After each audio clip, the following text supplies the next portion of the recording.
where shadows fall. கிறிஸ்துவுக்குள் பிரியமானவர்களே, exodus டிவியின் அருளுரை துளிகள் நிகழ்ச்சியின் மூலம் உங்களை சந்திப்பதில் மிக்க மகிழ்ச்சி அடைகிறோம். இன்றைய நாள் இனிமையுடன் அமைய அன்பின் வாழ்த்துக்கள். இன்றைய தியானத்திற்காக இருளான உலகில் கலங்கரை விளக்கங்கள் நாம் என்ற பொருளில் வேதத்திலிருந்து சில சத்தியங்களை அறிந்து கொள்ளலாம். மத்தேயு 5:14 நீங்கள் உலகத்திற்கு வெளிச்சமாயிருக்கிறீர்கள், மலையின் மேல் இருக்கிற பட்டணம் மறைந்திருக்க மாட்டாது என வாசிக்கிறோம். வேதத்தின்படி விசுவாசிகளின் வாழ்க்கையில் வெளிச்சம் என்பது தேவ பிரசன்னம், சத்தியம், நன்மை மற்றும் நீதி இவைகளுக்கு அடையாளமாக இருக்கிறது. இருள் என்பது பிசாசு, அறியாமை, பாவம் இவைகளுக்கு அடையாளமாக சொல்லப்பட்டிருக்கிறது. நாம் மலையின் மேல் இருக்கும் பட்டணமாக வெளிச்சம் தர வேண்டுமானால் அதற்கு சிறப்பான உதாரணமாக கலங்கரை விளக்கத்தை நாம் சிந்தித்தாக வேண்டும். கலங்கரை விளக்கம் என்றால் என்ன? அது எவ்வாறு செயல்படுகிறது? அதன் பணிகள் என்ன? பின்னர் நாம் இந்த இருளான உலகில் கலங்கரை விளக்கமாக எப்படி செயல்பட முடியும் என சிந்திக்கலாம்.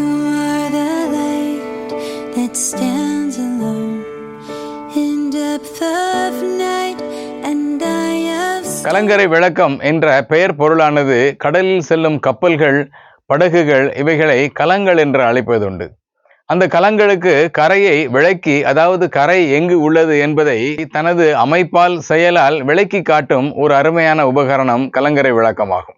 தற்சமயம் இருப்பது போல் ரேடார், நேவிகேட்டர் போன்ற பாதுகாப்பு சாதனங்கள் இல்லாத காலத்தில் கடலில் கப்பல்கள், படகுகள், மீனவர்கள் அல்லது போர்க்கப்பல்கள், இதர கப்பல்கள் பயணம் செய்யும் போது பாதுகாப்புக்காகவும் உதவிக்காகவும் புயல் மற்றும் கடல் சீற்றம் போன்ற ஆபத்து காலங்களில் தஞ்சமடையவும் ஒவ்வொரு கலமும் கரை எங்கு உள்ளது என அறிந்து செயல்பட வேண்டியது மிக அத்தியாவசியமான ஒன்றாகும். அச்சமயங்களில் கலங்கரை விளக்கத்தை கண்ணில் பார்ப்பது ஒவ்வொரு மாலுமிக்கும் நம்பிக்கை, சந்தோஷம் ஆகியவற்றை ஒருங்கே தரும் ஒரு விஷயமாகும். கலங்கரை விளக்கம் என்ற யுக்தி எவ்வாறு உருவானது?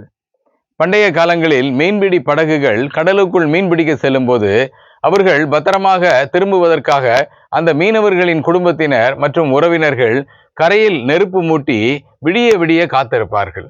கடலுக்கு சென்ற மீனவர்கள் அந்த நெருப்பின் ஜுவாலையை கடலில் இருந்து கண்டறிந்து பத்திரமாக கரை திரும்புவார்கள். இந்த செய்கை படிப்படியாக பரிணாம வளர்ச்சி பெற்று கலங்கரை விளக்கமாக உயர்வை பெற்றது. ஆனால் இன்று அறிவியல் மிக அதிகமாக வளர்ந்துவிட்ட நிலையில் GPS, ரேடார், தானியங்கி பயண கருவிகள் பெருகிவிட்ட நிலையில் பல இடங்களில் கலங்கரை விளக்க செயல்பாடுகள் நிறுத்தப்பட்டு அந்த கலங்கரை விளக்கங்கள் விடுதிகளாக, காட்சி பொருளாக மாற்றப்பட்டு வருகிறது. ஆனால் பண்டைய காலங்களில் இவைகளை நோக்காமல், தேடாமல் எந்த கடற்பயணமும் முற்றுப்பெறாது என்ற நிலை இருந்து வந்துள்ளது குறிப்பிடத்தக்கது. முதல் கலங்கரை விளக்கம் எகிப்து நாட்டில் பாரோஸ் ஆஃப் அலெக்சாந்திரியா மன்னன் காலத்தில், அதாவது கிமு 8ஆம் நூற்றாண்டில் துவங்கப்பட்டதாகவும் அந்த கலங்கரை விளக்கம் சுமார் 330 அடி உயரம் இருந்ததாகவும் வரலாறு கூறுகிறது. பொதுவாக கலங்கரை விளக்கங்கள் ஆள் அரவமற்ற தீவுகள், நீண்ட தனிமையான கடற்கரைகள், பனிப்பொழிவு நிகழும் கடல் சார்ந்த மலைப்பகுதிகள், மலை உச்சிகள் மற்றும் உயரமான மண்மேடுகள் இவைகளிலே அமைக்கப்படும். இதில் பணி செய்யும் பணியாளர்கள் உயிரை துச்சமாக மதித்து பணி செய்த காலங்கள் உண்டு. உலகத்திலே ஆபத்தான மற்றும் மனித சஞ்சாரம் இல்லாத, பாதுகாப்பு இல்லாத இடங்களில் அமைக்கப்பட்டுள்ள 3 கலங்கரை விளக்கங்கள். ஒன்று கலிபோர்னியா மாகாணத்தில் உள்ள Saint George reef light house, மற்றொன்று சிசிலி தீவில் இடம்பெற்றுள்ள பிஷப் ராக் லைட் ஹவுஸ் மற்றும் அட்லாண்டிக் பெருங்கடல் பகுதியில் அமைந்துள்ள ஸ்டனார்ட் ராக் லைட் ஹவுஸ்.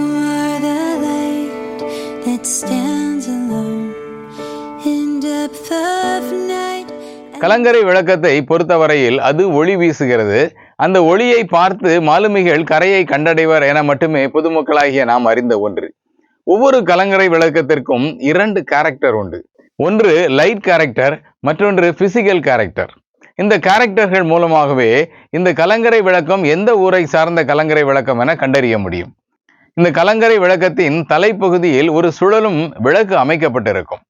அந்த விளக்கின் ஒளியானது சுழலும் நேரம் மற்றும் ஒரு பீமுக்கும் அடுத்த பீமுக்கும் இடையில் காணப்படும் இடைவெளியை வைத்து இது எந்த ஊர் கலங்கரை விளக்கம் என கப்பலில் அதற்கான ஒரு அல்மனாக் மூலமாக அதை தெரிந்து கொள்ள முடியும்.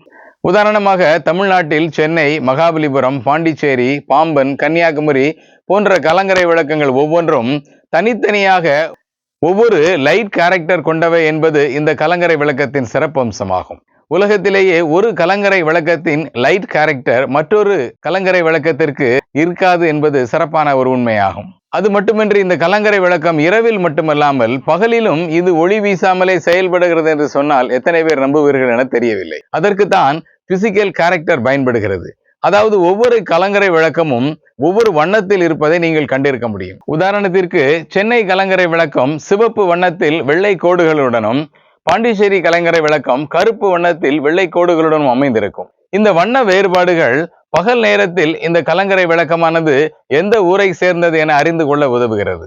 இப்படிப்பட்ட கலங்கரை விளக்கம் விசுவாசிகளாகிய நமக்கு எந்த விதத்தில் வேத சத்தியங்களை கற்றுத்தருகிறது என சிந்திக்கலாம்.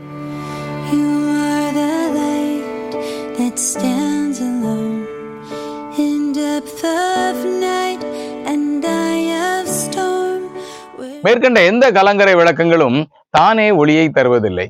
அவைகளுக்கு ஒளி தரும் வகையில் வாயு விளக்குகள், மின் விளக்குகள், பேட்டரி விளக்குகள் அல்லது சோலார் விளக்குகள் பயன்படுத்தப்படுகின்றன. கலங்கரை விளக்கங்களுக்கு வேலை ஒளியை வீசிக்கொண்டே இருக்க வேண்டும். விசுவாசிகளாகிய நாம் இந்த உலகில் வெளிச்சம் தர வேண்டுமானால் யோவான் 8:12 வாசிக்கிற விதமாக மறுபடியும் இயேசு ஜனங்களை நோக்கி, நான் உலகத்திற்கு ஒளியாய் இருக்கிறேன், என்னை பின்பற்றுகிறவன் இருளிலே நடவாமல் ஜீவ ஒளியை அடைந்திருப்பான் என்கிறார்.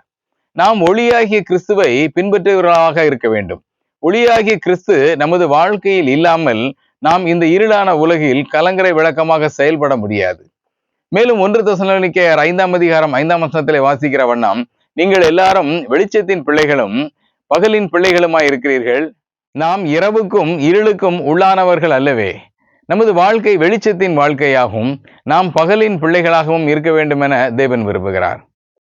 அடுத்தபடியாக, எப்படி கரையை தேடி அங்கலாய்ப்புடன் ஏதாவது ஒரு வெளிச்சம் தென்பட்டு விடாதா, நமக்கு நம்பிக்கை பிறக்குமே என அங்குமிங்கும் அலைந்து கொண்டிருக்கும் மாலுமிக்கு கலங்கரை விளக்கத்தின் வெளிச்சம் எப்படி நம்பிக்கை மற்றும் தைரியம் தருகிறதோ, அதை போல நாம் வீசும் ஒளியானது இருளான உலகில் பாதுகாப்பற்று பயணிக்கும் பாவத்தில் உழலும் அறியாமை எனும் இருளில் அமிழ்ந்து நம்பிக்கையற்று வாழுபவர்களுக்கு நம்பிக்கை தரும் வகையில் இருக்க வேண்டும். அது மட்டுமல்ல, உலகின் எல்லா கலங்கரை விளக்கங்களும் கோபுரத்தில் உயரமான ஸ்தலத்தில் அமைக்கப்பட்டிருக்கும். ஒரு கலங்கரை விளக்கம் எவ்வாறு உறுதியான அஸ்திவாரத்தின் மேல் உயரமாக நிற்கிறதோ, அதே போல விசுவாசியும் கிறிஸ்து என்ற அஸ்திவாரத்தின் மேல் நமது விசுவாசம் மற்றும் தேவ வார்த்தைகளில் வேரூன்றி அசைக்க முடியாத நம்பிக்கையுடன் இந்த உலகை எதிர்கொள்ள வேண்டும். கலங்கரை விளக்கமானது துன்பங்களை எதிர்கொண்டு உறுதியாக நிற்க தேவையான விடாமுயற்சியையும் மீள்தன்மையையும் காட்டுகிறது. கலங்கரை விளக்கத்தின் ஒளி கற்றை விசுவாசிகள் மூலம் பிரகாசிப்பிக்கும் கிறிஸ்துவின் ஒளியை காட்டுகிறது. இருளை போக்கி மற்றவர்களை ஒளிக்கு நேராக நடத்துகிறது. ஒரு கலங்கரை விளக்கம் ஆபத்தை எச்சரிப்பது போல விசுவாசிகள் பாவத்தின் ஆபத்தை இந்த உலகத்திற்கு எச்சரிப்பாக எடுத்து காட்டுவதும், அழிவை நோக்கி செல்பவர்களுக்கு ரட்சிப்பு என்னும் கரையை காட்டுவதும் உன்னதமான பணியாகும். இந்த உலகில் உண்மையான நம்பிக்கையினை காட்டும் கலங்கரை விளக்கங்களாக நாம் வாழவும், இருண்ட உலகில் கிறிஸ்துவின் ஒளியை உலகிற்கு காட்டும் நம்பிக்கை நட்சத்திரங்களாக வாழவும், ரட்சிப்பின் நிச்சயத்தை இந்த உலகம் பெற்றுக்கொள்ளும் வகையில் அயராது இரவும் பகலும் தனது பணியை செய்யும் ஒரு கலங்கரை விளக்கம் போல கர்த்தருக்காக இரவும் பகலும் நம்பிக்கை ஒளி வீசி வாழ தேவன் உதவி செய்வாராக. கர்த்தருடைய நாமம் இன்றும் என்று மகிமைப்படுவதாக. ஆமென்.